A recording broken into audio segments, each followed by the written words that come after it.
The topic that I picked was conflict resolution in the workplace. Just a little introduction. How does a conflict arise? It could be from an employee or it could be from a management grievance. It could be inappropriate workplace attire, gossip, truancy, harassment, bullying, or low productivity. What steps need to be taken in order to deal with an issue? Who addresses it? A face to face is recommended. Email or nonverbal communication isn't really recommended because you're not really getting your message or your point across. Resolving the issue immediately and not waiting an extended period of time. Resolutions and problem solving skills. Listening to the issue and understanding the root of the problem is essential. Fixing a relationship among the team, that's a big problem and needs to get fixed. And educating and evaluating. First, we're going to identify the problem. Examples of workplace issues: inappropriate work attire, maybe a wrinkled shirt, a short skirt, dirty sneakers, stains on their shirts or clothes. Late, poor time management. Employees could show up late. They don't manage their time properly. They get distracted, and that leads into gossip with distractions. Again, deadlines, workload might not be met. Issues with upper level management could be a problem with management or supervisors. And then sexual harassment is another problem. Who addresses the situation? What steps need to be taken to ensure that the conflict gets resolved effectively and within a reasonable time frame? Again, just running down some workplace conflicts: inappropriately dressed employees, poor time management, gossip, distractions, sexual harassment. That's a major conflict that should be reprimanded immediately without hesitation. Issues with upper management, whether they don't manage their time properly or they don't give proper training to people, that could be a problem with some people. And then deadlines and workloads. Who addresses the individual or the group about what they're doing? It could be an employee, whether they're involved or not involved with the situation. Either side could help rectify the problem and bring in another angle and point of view or opinion. A manager could address the individual or group about what they're doing, whether it's a regional manager, a supervisor, assistant regional manager. They could have a big part in getting the story and understanding how to resolve the conflict. Or upper level management, whether it's corporate executives, a president or owner. All of these people could be involved and address the situation properly. Just some basic steps that need to be taken in order to resolve the conflict. Drastic steps may occur with an employee or group being reprimanded by a superior: firing or suspension. Sexual harassment, again, I'm going to go back to that one because it's a huge issue within workplaces and people aren't educated enough about it, and it happens more often than you'd think. So that needs to be taken care of immediately. A sit down with all parties, that could be involved to learning the problem. Video presentations are a big one, where you could show ways of preventing workplace conflicts, because a lot of people are visual learners and that could get their message across easier. Reviewing company policies and guidelines to ensure that conflicts don't occur again. And basically, a lot of people get guidelines in the beginning before they start working, so it's always good to go over those and review them.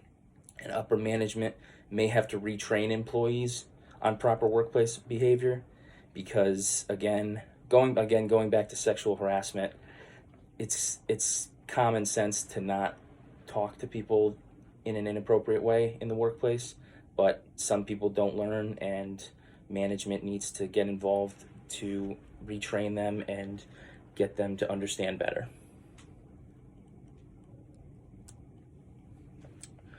Trusting the process of communication. Face-to-face confrontation is the most effective way of communicating, and you get a better understanding for what happened and how to fix it. Emails, they're ineffective because it doesn't display an emotional connection. You don't make eye contact, you don't show facial expressions, you don't use your hands like how I'm using my hands. The issue between employees may have an effect on their job productivity and overall work ethic, because if you're not happy, then productivity is going to decrease, and not look good for you or the company, or management for that matter. Again, continuing with communication, listening is essential to understanding the conflict. And with a sit down, with a face-to-face communication group meeting, people shouldn't be distracted by their cell phones or by other individuals. And again, they need to make good eye contact, maintain a good posture, have good body language, and exert a good tone, a good powerful tone to get their message across. And understanding other people's points of views is essential to figuring out the problem. Showing that you care about the relationship that you're dealing with, that's another big part of communication that you need to think about, because your view will always reflect on others no matter what part of the ladder you are working in the job. Looking for common ground, and you need to agree on purpose and procedures. And a lot of the resources that I found, they invent new problem-solving options, again, with videos, with conferencing, face-to-face sit-downs, and reaching an agreement based on what's fair. Just some resolutions and problem-solving methods. Listening effectively, again, like I can't stress this enough, listening to both sides of the issue. One person's opinion could be different from another, but you need to give them your undivided attention. And understanding others' positions within the conflict is essential and vital. Mending the relationship, again, maybe it's between a boss or an employee, or maybe it's two friends fighting. And then again, a mutual agreement that's fair among the people involved. Again, more resolutions. One-on-one confrontation in a private setting is the most effective, or a group function, but the boss office or conference room settings are acceptable. Again, displaying a video to show appropriate workplace behavior and guidelines, company video or a YouTube suggested video. Those are two options. There's plenty of options, but those are two options that could be looked at for solving a conflict.